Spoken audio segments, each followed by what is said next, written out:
Alright, let's start the video called Breaking the Geneva Convention in Total Warhammer 3 by Grim Clipper. Let's see how he breaks it with his chemical weapons. Maybe it's gonna be a funny way, right? Maybe? And don't forget to sum up and check out the creator for the video. Ignoring the Geneva Convention and putting a whole new meaning to the term friendly fire. Because today in Total Warhammer 3 we'll be drowning the world in rats by keeping a level head, befriending our neighbors, and being an overall menace to society. We've been watching Total Warhammer video for a bit now, so we kind of know a little bit about their faction and the gameplay style, so we are not completely blind in here, okay? Reggie is a good friend with Grim Clapper. Yo, that makes sense. They both play Total Warhammer 3. They both do. What couldn't we accomplish? With the release of Immortal Empires, Total Warhammer now has a massive new map combining 3 different campaigns into one, and with it some interesting new mechanics. Is that DLC? More DLC? It was only fitting that we play as the best faction. For those of you who don't know who the Skaven are... Yeah, the Skaven! The rats! The stinkies! 2 words. Many rat. Our starting leader was Ikit Claw, a very sane and stable individual. In the options, I enabled something called Ultimate Crisis Mode, which takes the endgame and tweaks some things. So I'll explain it. The most sane species, for sure. Look at their eyes and their face and be like, yeah, they're so sane. They're not losing their mind or crazy. I played a Vermintide and didn't even know it was Warhammer. Oh, really? Bit more later. Starting the game, our main settlement was Skavenblight, the breathtaking and luxurious capital of all rat kind. The map we were on was the Immortal Empires map, which is insanely large with about 278 factions, of which we were gonna break. But first, we needed to secure land, starting with the settlement next to us. Despite Warhammer being mostly medieval, Skaven have many guns. As a bunch of rat people, not only have our units not touched grass, they don't know what grass is. That's our a fat rat! That rat is too fat! I actually have one quick question because I never googled the Skaven definition in Total Warhammer 3. Is there a trailer for Skaven? Like a Skaven trailer? Because I wanna look at them real quick. No?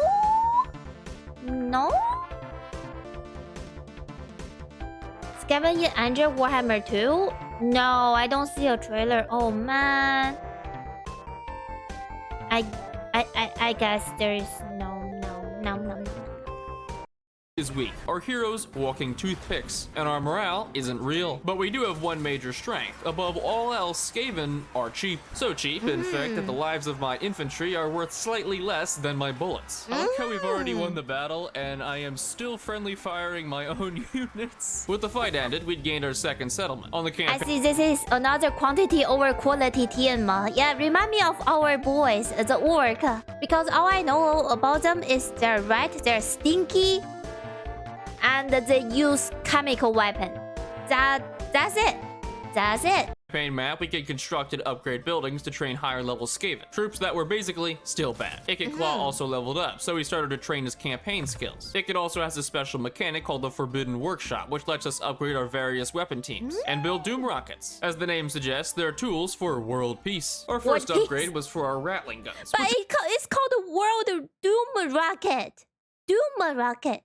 Is a minor change that gives them infinite ammo. We walked over to the capital of our Empire enemies, but the garrison was too large to fight, so I backed off. After ending the turn and cycling through all 200 AI factions, the enemy army attacked us outside the city. Because we were fighting in a choke point map, we clogged both entrances with an inabdominable wall. Skaven slaves. With the enemy army blobbed up, I decided to test our weapons. Despite mowing down the rest of them and winning the battle, we took 722 losses. Gee, I wonder why. With the army defeated, we moved on to their capital and began to siege it down. While the siege continued, we had another important what is that big thing? Their capital and began to siege it down. Is that a Skaven? Is that a rat? That rat is gigantic. Is it? They also have the scientist and who nukes the moon. Super cool. Super smart rat then. Robot rat.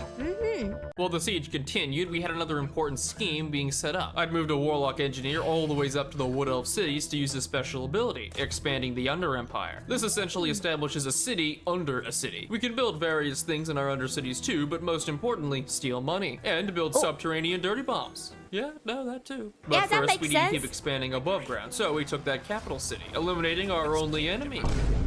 never Oh. mind. For some reason, people think we're some kind of threat to society. Officer, I wasn't doing anything illegal, it was just a Breaking Bad reference. By expanding the Under Empire, people would get unhappy. And not just people, this guy's a tree. Plus, some Undercity buildings automatically expand to other settlements, so pretty much everyone would hate us. Back to being above ground, we moved over to colonize the ruined settlement, but apparently a Beastman herdstone prevented me from doing it. A herdstone still stands nearby as a horrid reminder of the Beastman presence, having left behind the stench of dead, ruin, and fails. Sound very precious. They are like filthy rodent smoke warp crystal, which is basically like super mass. Do they also snort it? Yo, are these rats doing drugs? Surely going to war with one more person couldn't hurt. Attacking the settlement allowed us to show off our warp grinders. By causing minor ecological damage, we could immobilize all nearby enemy units. We occupied the settlement and ended the turn. And a message from the Fae of Bretonnia. I wonder what that's about. Oh, lady. And this guy too, I don't even know who you are. We colonized one of the ruins, continue upgrading You our wanna be settlements, friends, and right? the Beastmen were back. I am scared. But I guess the AI wasn't, because instead of fighting back, they literally just sat there while eating bullets. Ooh. Do you ever look at someone and wonder what is going on in their head? Why? Their head is like a piece of bread. Despite our advantage, they tore through our front line. Well, I tore through our front line. We mopped up the rest of the Beastmen, and before long, it was just one left. Their leader, Morger. But of course, we had bullets, so he didn't stand a chance, is what I thought. Nice. Morger has health regeneration, meaning he just sat there and tanked several thousand bullets. It could Ooh. claw, routed. All my infantry ran away, and my rattling guns kited him for 30 minutes straight. I have a question. Why, God? Even after the fight, we couldn't catch Morger, so He's still alive after all that. Oh, wow. Gavin also worshipped Papa Nurgle. It makes total sense they're Papa Nurgle worshipper. Like how they like to cause disease and how they like to cause disgusting damages and how stinky they are. Skaven sound too OP, isn't it? The only reason Red has not dominated is because they keep killing each other. Ah! Just imagine if one Red war boss can unite them all. Imagine. live to inconvenience me another day. But at least now we had a break for one turn. Orion's army attacked one of our cities, and while we couldn't win, we could deal damage. When defending settlements, we get insanely busted towers, which goes in line with throwing fodder at our enemy. 200 dead elves later, Orion sacked the settlement and ran away. He also attacked Ikit in a fight that favored us. Orion's army was fairly weak when we approached, and Orion Look at how many number he got here. attacked Ikit in a fight that favored us. Orion's army was fairly Like all this green little dot versus whatever is in front of there in little units. How do you even win that? How? If friendly fire is below 40% losses, it's very acceptable. weak when we approached, and Orion, as one of the tankiest characters in the game, died immediately. After the fight, we started to upgrade our capital, and with it, we worked towards the pinnacle of Skaven weaponry, the wonderful beauty of chemical warfare. Before we could violate international safety laws, we had a bigger problem. One covered in leaves, wood, and was basically a 30-foot-tall tree. Durthu had decided to wander over and Fus Roda for the trees. And right behind him, amazing. I recruited another lord and trained more rattling gunners. After Durthu occupied a settlement, we attacked with our combined armies. Hello, giant tree man. With Durthu destroyed, we turned to deal with Morger, if I could find him. Beastmen armies hide by default, so another siege. Somehow, I wanna see the rat fighting the orc. That will be a fun match to watch. Really. Skaven versus orc. Skaven combat is a pure war of attrition, nothing more. now our paperweight garrison almost won, until some dogs ran to the back, captured the victory point, and we lost. I'm sure my settlements love getting burned to the ground every other day. On the bright side, we'd made an ally, Aranessa Zaltspite, who was basically an undead pirate queen. Somehow she girl-bossed her way into burning down the Wood Elf forests, so she was helpful. Going forward a bit, we recolonized all of our ruined settlements, made contact with the chaos demons in the north, and discovered the Shrine of Cain. On the map, there exists an item called the Sword of Cain. Basically, it turns someone into a murderous psychopath, so we're unaffected. If we had it, we'd turn Ikit Claw into essentially a god. It would also put us at war with pretty much everyone. So again, business as usual. Our second army got intercepted by the Beastmen, and after retreating, Oh, hello, Durthu. Wait, why are Hello, the tree Beastmen guy. your reinforcements? Both of you are at war. To deal with Morger, bribery. As for Durthu, he kinda just moonwalked away. Yeah, that's not concerning at all. But I really wish I can understand all this little text on the screen. There are just so much things going on. Are those like names for the character? Or the region name? Paravan, Massive Oracle, the fish... What? The fishy Tito Mancha? Sometimes I look at the screen, I'm confused. as for Durthu, he kinda just moonwalked away. Yeah, that's not concerning at all. But after everything was said and done, we'd finally secured our peninsula. Unfortunately, it came at the cost of something valuable. The itsy-bitsy unimportant ability to eat. Now, Skaven society is a lot like Soviet society. There is no food. Each settlement, undercity, and army consumes food every turn. And Can we eat each other? we had zero. To get food, we could build certain structures or find another solution. Hello, city full of peasants. With a foothold in Castle French name, we continued through our research tree, built walls in our other settlements, and got a quest for Ikit's unique weapon, Storm Demon. So to get it, we had to go through a quest battle, which didn't look too bad, right? Ikit has the biggest brain of all rap. I believe. That's all I needed to hear. The quest battle was against the Lizardmen, who have high health infantry and monsters. And in terms of let's eat infantry, some. we had poison wind globadiers, which damage everything they hit. They're also the reason why my front line is dead. Our Rattling Gunners could deal with most of their monsters. Case in point. I also forgot to mention that we picked up these extremely elite Council Guard, which are essentially our best infantry in the game. Hence why we are shooting them in the back. As we dealt with the first army, a second one came in too. This one entirely made up of monsters and dinosaurs. We finished off the initial army, got hit by an orb. I think I also saw Snake in there. Lizard? Sometimes he just gave really fast little jokes. Yeah, if you catch it, you catch it. If you don't, you just miss out. It's just, I have to pause really quickly. Sometimes when he do the flashes. Monsters and dinosaurs. We finished off the initial army, got hit by an orbital sunbeam, kind of bad, and the Ripperdactyls reenacted a prehistoric Pearl Harbor. But with the monsters, it was still close. Our infantry were like grass, being mowed by bigger grass. And we had to kite the lizardmen back with our Rattling guns. Through the power of the NRA, willful ignorance, and running away from our problems like it was 2020, we barely came out on top. So in winning the battle, we took 830 casualties. But if you do the math, the enemy only got 370 kills. Oh, wait. Oh no. Wait, how did we get 800 casualties while they only killed so little of us? Wait, what? Did we kill each other? Is it friendly fire? Is it teammate kill?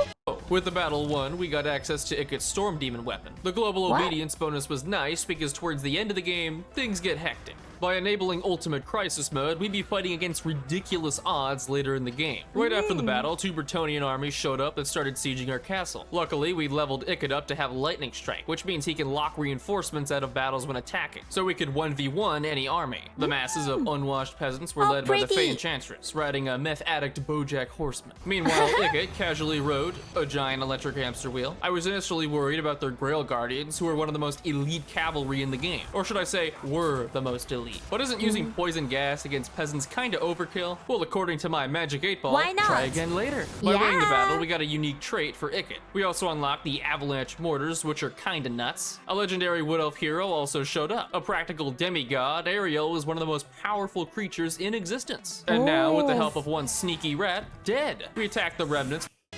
Look at this creature, so majestic and flowing in there. That look like so epic and giant. And dad, just like that, dad. Hero also showed up. A practical demigod, Ariel was one of the most powerful creatures in existence. And now, with the help of one sneaky rat, dead. We attacked the remnants of the Bretonnian army and ambushed them too. Now, how long do you think this whole fight will last? If you guessed 27 seconds, you'd be off by 1 second. Bretonnia got 0 kills, and we lost 75 people. Wow. That's fantastic. Well, all of this... That's literally dominating them. Beautiful butterfly get eaten by the rats? Yeah.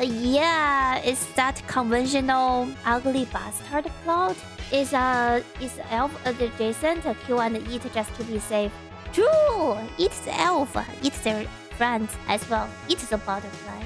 going on, we'd been expanding the Under Empire. My warlock engineer had taken a slight detour and established a city under the Dark Elf capital. We also had one under the High Elf capital and every Wood Elf city. If you couldn't tell, elves don't really like us. Like Ariel, who was back They don't like them either, so... being a mild inconvenience. It was becoming clear that we'd have to deal with the Wood Elves before expanding further north. In order to eliminate the Wood Elves, we'd need to raise or occupy every city in Athel, Loren. I occupied both bordering Bretonnian cities above us to have a staging ground. We fought the Fey Enchantress, again, upgraded the defenses on our main peninsula, and re-recruited a second army. Nice. This one will be filled with entirely infantry to supplement Iket's army. Now, Wood Elves are Nice. generally isolationists, so they rarely leave their lands. That is, except for Durthu. Our second army was back in Skavenblight, so we needed to sally out and fight 3 massive Wood Elf armies. Army 1, Army 2, and Army 3. Meaning, once again, we'd have to fight this future desk. There's an elf... the tree dude look like a joker. That face. Outnumbering them 3 to 1, we started the battle, and before long... Durthu was taking no sass. Our Rattling gunners had to keep kiting backwards, and after only 5 minutes, we'd taken 1,000 casualties. Still, we had Ooh. insane numbers, so we gathered Durthu while he was bogged down and prepared to handle the second army. And handle, we did. We rallied our infantry and sent them into the meat grinder. As they say, if you're not dying, you're not trying. Despite most of the elf units being ranged, it's hard to compete with infinite ammo miniguns and corrosive poison. We routed the remaining elves. These are so scary. You know what this remind me of? All this rat and all this quantity. Reminded me of those old medieval torture method of they will get really hungry rat and lock you together with the rat. And sometimes they put a rat in the bucket and put it on your belly. And you know they're really hungry and they will do things. And because of their quantity, there's so many of them, they can eat everything. Won the battle. With both armies gone, it left Durthu's only city open, so we sacked it for 15k, then came back a turn later and raised it. Wood Elf settlements are undesirable for Skaven, which translates to massive debuffs if we claim them, making the Elf War much harder. What was helpful was getting our first Plague Priest who can summon more rats during battles. And with our strategy, it would get kinda broken, because we'd also gotten access to one of our most powerful units, Poisoned Wind mortars. Now let's talk about something close to all of our hearts, the Geneva Convention. You might be interested to know that the convention doesn't actually talk about chemical weapons. See, that's actually in a separate document called the Geneva Protocol, where it states that nations can't use all that cool fun stuff in war. But what it doesn't prohibit Cool fun stuff, quote unquote. is the manufacturing, storage, and commercial use of chemical weapons. Therefore, if I fire off my mortar loaded with skin-eating toxins during an investor showcase, and it just so happens to land in the middle of a bunch of peasants, have I really done anything wrong? If anything, it's their fault for standing within 10 miles of me. Poison Wind mortars are essentially our best anti-infantry unit, because they deal flat poison damage to all units, whether they hit elite infantry or Skaven slaves, we don't care. Which is especially relevant for our fight against the Wood Elves and their high-tier units. Nice. And on that topic, Orion was back. While he sat on the edge of our land, we took another Bretonnia settlement, got a trade agreement from a savvy investor, and much like NSFW Twitter, watched the Beastmen get clapped. We also got an event with the leader of our second army, leading to him getting badly mutated, which is apparently a massive combat bonus. How that makes sense, I don't want to know. To our right, I also wonder after Skaven fighting on all this land with all the chemical and dust and drug, can the land still be used? Think about from lore-wise. Can people still occupy on it? I mean, I guess they don't mind it. The right don't mind it. it was Sartosa, a faction of undead pirates. We allied them and started to build an outpost, which would allow us to recruit their units. After sieging a few more Bretonnian cities, the Fey Enchantress attacked one last time. The fight was 10 minutes of this. The lady with the horse in the middle is very standing out. Very not fitting this picture. Winning meant that the Fey's faction was gone for good, not like that stopped another Bretonnian faction from continuing the war. And Lewin's army was completely terrifying, so we ignored it. Besides that, our expansion was going well, but one problem. See everyone with a red outline around their icon? That means they hate us. See all the people without a red outline? Yeah, neither do I. While we doubled our land, we were also in for a rude awakening, starting with the Wood Elves.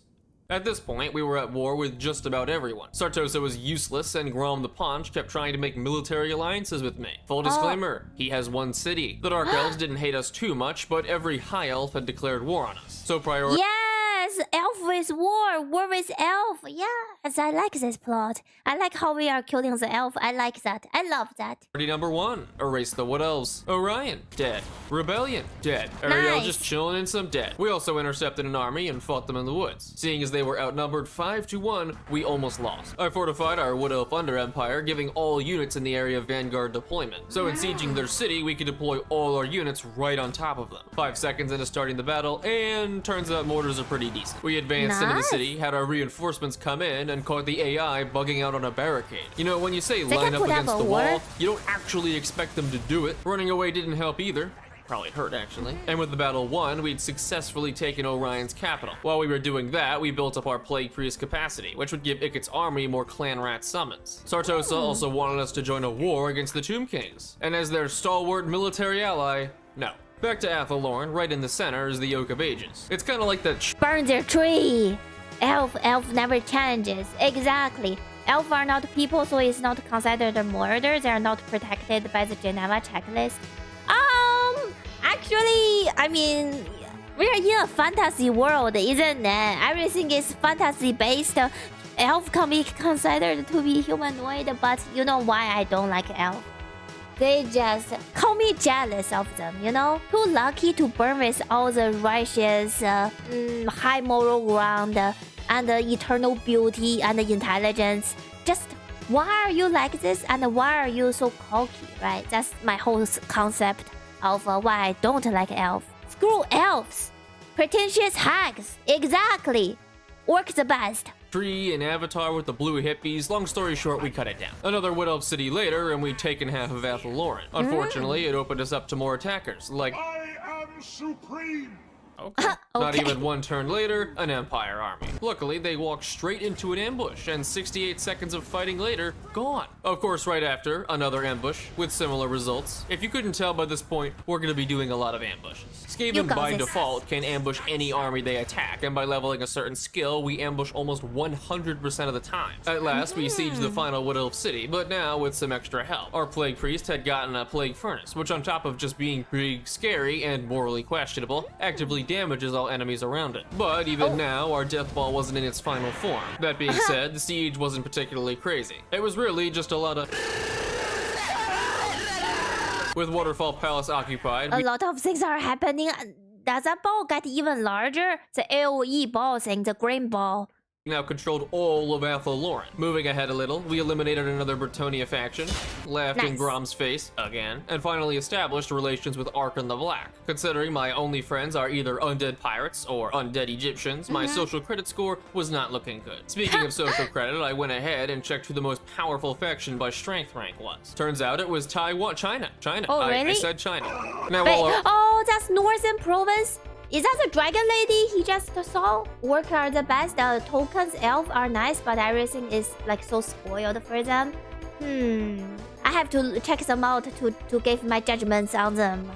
I'm a dwarf fan until the day I die. Yeah, fuck the arrogant elves. Yeah, dwarf are cool. Dwarf are pretty cool. army was looking seriously powerful right about now, it also couldn't be everywhere at once. So while we took 1, 2, 3 more Bretonnian settlements, our armies were stretched thin. Still, I recruited 2 more Plague Priests to add to Ikit's army, because later in the game, we need an even better army to deal with Ultimate Crisis mode. We sacked more of Bretonnia, iced some random High Elves, and recruited a 4th army, filling it with stuff. After Okay. occupying one of Bretonnia's last cities, they made a desperate attack to get a settlement back. Now, my garrison Nice. is hot garbage. King Loren can beat all of them on his own. Sorta. So getting into the battle, we built some towers and defenses. Loren's army was small, so we pelted down his infantry and accompanying heroes. Now here's the real problem. Big boy. We couldn't actually damage him because he has health regeneration. So instead, I let him rout my units and chase them off. See, flying units can't be alone. If they don't land to fight, they'll eventually forfeit the battle. So Loren beating my units is cool and all, but what about these guys? By hiding on about the other side of the map, Loren could not physically get to us before the air unit penalty kicked in, causing him to have a midlife crisis and die of a stroke. As Sun Tzu once said in his book, The Art of Cheese, skill issue, lol. But the cheese wasn't done yet. One of our core settlements. Did he just find a random Chinese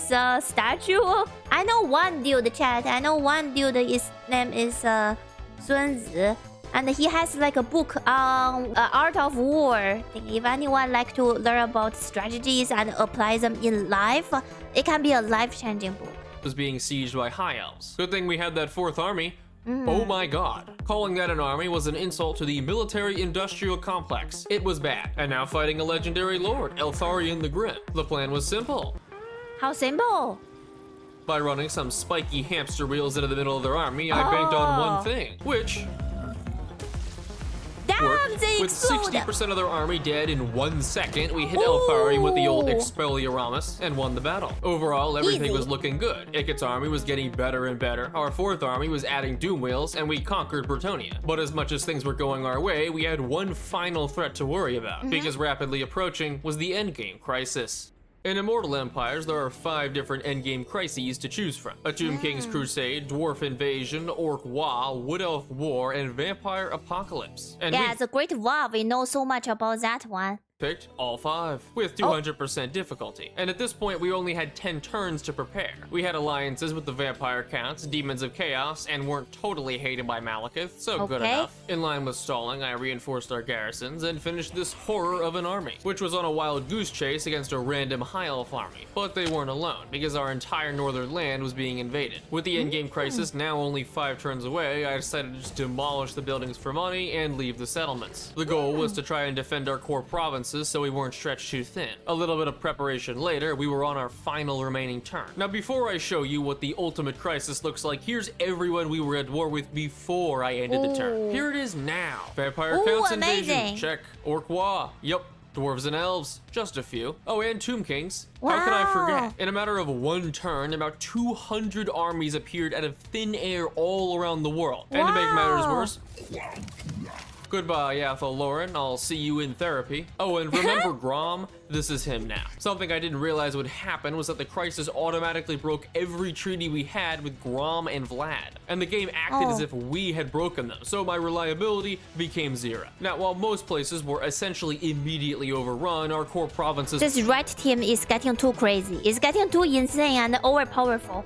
Well, Total Warhammer balance this, or is this just he is too good? Is his like skill so high up there, or is this faction really broken? I'm not sure at this point. were safe. But given our proximity to both Athel Loren and Mausilian, that didn't mean much. In terms of strength rank, we dropped to 28th. But don't worry, we're only at war with 1 through 27. We retreated back into our territory, stole Grom's capital for money, and watched Athel Loren descend into chaos. On the bright side, all this time, we've been peaceful with the Empire, so as long as we didn't do something stupid... Right? Right. I, Oh! forgot I built that. Luckily, Oh, the dome sphere! I don't think they noticed. Anyways, back to defending, I put armies on the bridges leading to our core lands. The Doomwheel squad got caught by 2 much larger Vampire Counts armies, so we blobbed up our units and advanced with our Rattling guns. But the Vampire army was way too large. Most of their monsters are designed to kill large units, so our front and back line were quickly overwhelmed. In summary, we got clowned. That left us with 3 other armies to defend the front line, so it could picked up the slack. With 5 Plague Priests, we could summon non-stop clan rats to block attackers, and making friendly fire even more acceptable. After winning the battle, it could fought another Wood Elf army, using this the slack. With 5 Plague Priests, we could summon non-stop clan rats to block attackers, and making friendly fire even more acceptable. After winning the battle, it could fought another Wood Elf army. Using the same formula, we kited with the Plague Priests until the whole army had been finished off. But while Ikit was a powerhouse, he was also our solo carry, because our other armies got caught again by the Vampire Counts. Both armies were mostly fodder with a diverse combination of rats, undead pirates, and chaos warriors. Remember, all people are equally worthless. We lined up near the corner to wait for our reinforcements and use our mortars. But because our first army had no rattling guns, they advanced across the field and broke our lines. Given their infantry are undead samurai and ours are that, it was no surprise we broke. Vargulfs and Cryptors just ran over our infantry because we had nothing to stop them. By the end, we'd inflicted damage, but ultimately lost the battle and 2 of our 3 armies. That meant it was just Ikit against everyone. Simultaneously, our economy was losing ground, more armies were pouring in from the north, and the it's not really looking good here. Tomb Kings were sailing up from the south. My list of at-war factions looked like a barcode. There was no chance we'd live much longer. So what could we do? Well, I mean, we could give up. As they say, it's about the journey and not the destination. No. Of course, whoever said that has clearly never driven to a Chick-fil-A on a Sunday. Locked door? No, I have the key. For a short campaign victory, we need to eliminate these 3 factions, which we've done, ruin 30 different settlements, also done, and level up the Forbidden Workshop to rank 3. For that, we just need a level 15 Warlock Engineer. And wouldn't you know, we had a level 13, which means we just needed one more battle, one grand and courageous conflict that would solidify our win. But who would we fight? Our arch enemy Durthu, or maybe the Red Duke and Massilia? High Elves, Dwarves, Tomb Kings, the world was our oyster. So to finish the game, I did the only thing any honorable Skaven would do. Roll a pin, roll a dice, drop a coin. My scurvy crew tell me you come to Oh no, that's Rodent man. I thought that's our friend, the pirate lady. Sure, in a way. Oh man.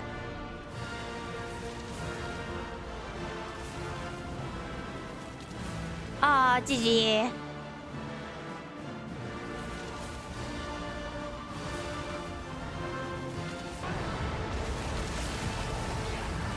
Oh, brutal. At last, by defending ourselves from Sartosa, we've achieved a short campaign victory. Now we can get started on the long campaign victory. And, no. I think if he continues, this thing will be too much mental torture. This thing is getting too complicated and too grand scale. But a very fun video. I enjoyed watching that and very nice. And thank you for watching with me. I will see you on the next one. Mwah.